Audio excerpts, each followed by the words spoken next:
Olá, bom, hoje então vou mostrar pra vocês os quadrinhos de mangás lidos durante o mês de abril de 2015. Eu li isto aqui, mas não se assustem não, eu não consegui avançar tudo isso na minha leitura de Sandman. Vamos lá então, vou começar mostrando pra vocês os mangás lidos durante este mês.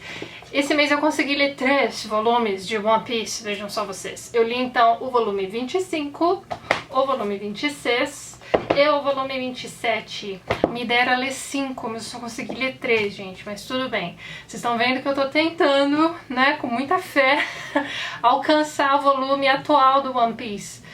Tenho como uma meta pessoal conseguir fazer isso até dezembro, mas vamos lá então. Então esse mês eu li esses 3 volumes, né, que dizem respeito então a diferentes fases em Skypiea. Tá sensacional esse arco de Skypiea, não sei, gente. Tá escrito Skypiea, mas enfim. Me digam aí nos comentários como é que vocês andam pronunciando isso. E assim, uma coisa que me perguntaram nos vídeos anteriores, que eu esqueci de comentar, o pessoal me perguntou o que eu estava achando da Robin, né, ter entrado então pro bando do Chapéu de Palha, ela que fazia parte, né, da gangue, né, de vilões, digamos assim, do arco anterior, e agora ela tá fazendo parte então do bando, né, do One Piece.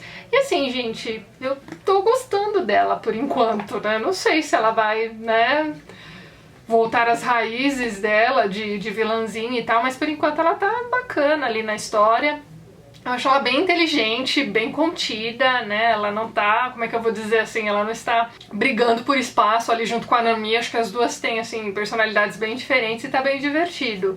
Gente, o que dizer pra vocês sobre esses 3 volumes? São espetaculares, essa história deles tentando alcançar essa cidade no céu é divertidíssima. Então no volume 25 eles conseguem alcançar a cidade no céu, no volume 26 eles descobrem que não é bem assim, não são tudo flores ali na cidade do céu, eles encontram o ex-deus, digamos assim, que é divertidíssimo, e o deus, né, esse ex-deus, digamos assim, dá pra eles um apitinho, né, e diz pra eles que quando eles precisarem, eles só precisam soprar o apito que esse ex-deus vem e vai ajudá-los e tudo mais. E aí, o coitado do coelhinho, que não é coelho, gente, eu sei, é o médico, eu esqueci o nome dele, meio que precisa usar, então, o chamado desse deus, e é muito divertido, como eles decidem quem é que vai usar o apito, em que momento eles vão usar o apito. Isso acontece, então, no volume 27, e tá sensacional, gente. Eu vou tentar, com todas as forças, terminar esse arco, então, de Skypiea no próximo mês. Mas acho que são muitos volumes, né? Vocês sabem aí em que volume termina a Skypiea? Bom, vamos lá. Divertidíssimo, gente. One Piece é sensacional. Todo meu amor pra One Piece. Na sequência, né, como nem tudo são flores, eu li, então, Love in the Hell. E, gente, que mangá horroroso foi esse. E assim, vai ter gente aí nos comentários dizendo que eu só não gostei por causa do conteúdo erótico, e não é bem isso não, gente. Não tenho nada contra conteúdo erótico em mangás ou em seja lá o que for. Mas, gente, o que acontece aqui no Love in the Hell? Você tem um rapaz que morreu, tava bêbado, caiu, bateu a cabeça, morreu, foi pro inferno. Ele, coitado, que achava que ele tinha sido bom a vida inteira, que ele iria pro céu, ele acorda no inferno, e ele tem uma diabinha que é, então, como é que vamos dizer assim, ela é incumbida de cuidar dele. Ele é, então, o pecador dessa guriazinha aqui, que só tem 17 anos e que veste essas roupinhas sensuais aqui no inverno, e ela tem chifrinhos. Quando o rapaz percebe que ela tem chifrinhos, ele vai mexer nesses chifrinhos e digamos que é uma zona erógena da diabinha, o bendito do chifrinho. E já começa assim a história, e daí ela só descamba. É assim, é o mau gosto, é o suprassumo do mau gosto em mangás, pelo menos dos que eu já li até agora. Vocês sabem que eu ainda não li muita coisa de mangá, mas, gente, pelo amor de Deus, não é que é ruim, é que é péssimo, tá? É um outro nível de ruindade em termos de mangás. Então assim, não recomendo. Aqui tá dizendo que é um de 3, né? Então são 3 volumes aí que vocês podem deixar passar tranquilamente. Mas como de costume, eu vou fazer giveaway dos mangás aqui que eu não pretendo manter na minha coleção. Então caso mesmo eu dizendo pra vocês que esse negócio não vale a pena, caso você ainda assim queira ter aí na coleção, queira experimentar, passar pra frente, de repente você coleciona mangás diversos aí, enfim, eu vou deixar um formuláriozinho lá embaixo no box de informações. Gente, foi de doer. Aí eu não ia ler o Berserk esse mês, não ia. Eu tava pensando em fazer o que eu estou fazendo com alguns outros mangás que eu gosto bastante, que é juntar vários volumes e ler, sei lá, 3, 4 em um mês. Mas isso aqui foi tão decepcionante que eu precisei pegar um mangá bom. E eu não quis pegar o 17º volume de Monster. Eu quero ler o 17º e o 18º no mesmo dia. Eu quero fechar o Monster, então eu deixei o Monster fechadinho ali num cantinho e resolvi pegar o Berserk. E, gente, que mangá espetacular! Esse negócio é absurdamente bom. Ele é uma história, assim, extremamente pesada, é uma história de lutas, sobre um guerreiro que é o Guts. E, assim, nesse volume aqui, que é o 4º volume, a gente vai começar a acompanhar uma fase da infância dele, digamos assim, quando ele tinha cerca de 11 anos de idade. E ele vai contar que ele foi, então, violentado por esse homem gigantesco que diz pra ele, né, na noite em que o violenta, que ele foi vendido por 3 moedas pelo... esqueci o nome do rapaz. Por um cara ali do exército, né, que o Guts ajuda mesmo quando criança, que aparentemente era uma figura meio que paterna pra esse menino. Então ele duvida disso, ele mata esse cara depois, mais pra frente, no campo de batalha, se vinga, né, desse cara que o estuprou. Só que passa um tempo e aí a gente vem a descobrir que, não vou dar spoiler, mas que não era bem assim e que, na verdade, o Guts precisa, né, se vingar de mais uma pessoa aí, se é que vocês me entendem. E aí ele vai parar num outro bando, né, que tem uma mocinha aqui que meio que vai fazer um par romântico aqui num dado momento. Tudo muito sanguinolento, tudo com umas cenas de luta, assim, espetaculares. Gente, olha que eu nem gosto, nem sou muito fã, assim, dessas cenas de luta e tal. Mas as cenas do Berserk são absurdas, gente. É muito legal mesmo. Impressionante, fico impressionada com esse mangá. E teve uma pessoa que colocou pra mim uma mensagem no Instagram dizendo que esse mangá que é um mangá de macho e tal, e eu concordo, mas não é por isso que moças também não vão gostar desse tipo de mangá, gente. Experimentem, Berserk é espetacular. Aí tá, esses foram então os mangás lidos durante o mês de abril. Eu consegui ler um pouquinho mais do que eu vinha lendo aqui no começo desse ano. Na sequência, eu li essa HQ que me foi mandada pelo Kelvin.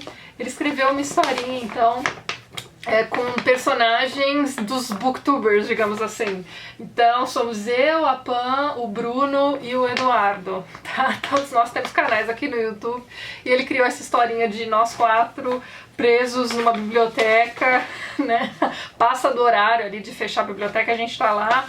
E, gente, divertido demais, Kelvin. Muito legal. Tá? Ele até escreveu na carta pra mim que ele acha que ele não desenha bem e tal, mas eu achei que ficou tão bonitinho a caracterização que ele fez da gente, assim, ficou muito legal. Então é isso, parabéns pela criatividade, tá, Kelvin? Gostei bastante. Não sei se você tem como deixar isso disponível em algum site, ou sei lá, numa fanpage no Facebook, sei lá. Se você tiver o link, você deixa pra mim que eu coloco aqui na descrição do vídeo. Muito bacana mesmo, muito divertido. Adorei. O que mais? Esse mês eu li também o 18º volume de Fábulas. Essa capa... Gente, as capas de Fábulas são sempre incríveis. Aí o que acontece? No mês passado e no mês anterior eu tinha lido volumes de Fábulas que tinham me deixado bastante decepcionada. Então eu já peguei esse volume aqui não dando nada por ele, não esperando nada. Mas eu fui surpreendida, porque essa história deste encadernado é muito boa. São os filhotes na Brinquedolândia. Eles vão contar a história de uma filha da Branca e do Lobo Mau, que meio que se perde por causa de um brinquedo amaldiçoado que ela ganha de presente de Natal ali. E ela vai parar na Brinquedolândia, que é essa cidade de brinquedos, só que é uma cidade perdida de brinquedos quebrados e descartados, que as crianças não querem mais. Então, pra onde vão os brinquedos descartados? Vão pra Brinquedolândia. E eles precisam de uma rainha, então eles conseguem atrair essa menininha, então ela é pequenininha, ela deve ter, sei lá, no máximo 10 anos de idade. Ela é atraída então para essa cidade e eles a convencem de que ela vai ser a rainha do lugar. Só que passam-se algumas horas e ela fica com fome. Só que tudo na Brinquedolândia é feito de brinquedo. Então ela começa a ficar extremamente ranzinza porque ela está com fome e eles não conseguem, né, produzir nenhum tipo de alimento para ela. E a saída que os roteiristas dessa HQ deram, né, para aliviar essa fome dessa menina é uma história assim medonha, gente. É incrível. Eu adorei essa história, então assim, Fábulas voltou a ficar espetacular nesse volume aqui. Então se você, como eu, se decepcionou também com o volume anterior e com o spin-off, né, das belas, as mais belas fábulas, não se preocupe, continue lendo porque vai ficar espetacular de novo. Eu espero que o volume 19 seja tão bom quanto o 18, eu já tenho. E eu tenho o spin-off também com a história do Lobo Mau também, né? Então, que eu ainda não li. Então, mês que vem vou dar continuidade a Fábulas. Na sequência, eu li o Espetacular Inescrito. Meu Deus do céu, essa HQ tá ficando cada vez melhor. Nesse volume aqui, gente, que é a parte 1.5 do Tommy Taylor e a Guerra das Palavras, ele vai contar pra gente, então, vários momentos históricos, ele não, né, os roteiristas aqui vão contar pra gente vários momentos históricos diferentes em que a palavra foi manipulada para convencer a massa de alguma coisa. Então tem desde, assim, uma história sobre o Gutenberg, que era aquele cara que conseguiu, né, montar a primeira máquina de tipografia, digamos assim, para imprimir livros e tal. Num primeiro momento ele tá lá imprimindo uma gramática, né, de latim, e aí ele meio que convencido a imprimir apenas bíblias, então assim, ai gente, é demais. Tem vários outros momentos históricos, tem também um momento meio vitoriano ali, né, de manipulação da palavra escrita em jornais também. Se eu não me engano é sobre a Guerra Civil, mas enfim, é isso, a manipulação de informação em jornais também.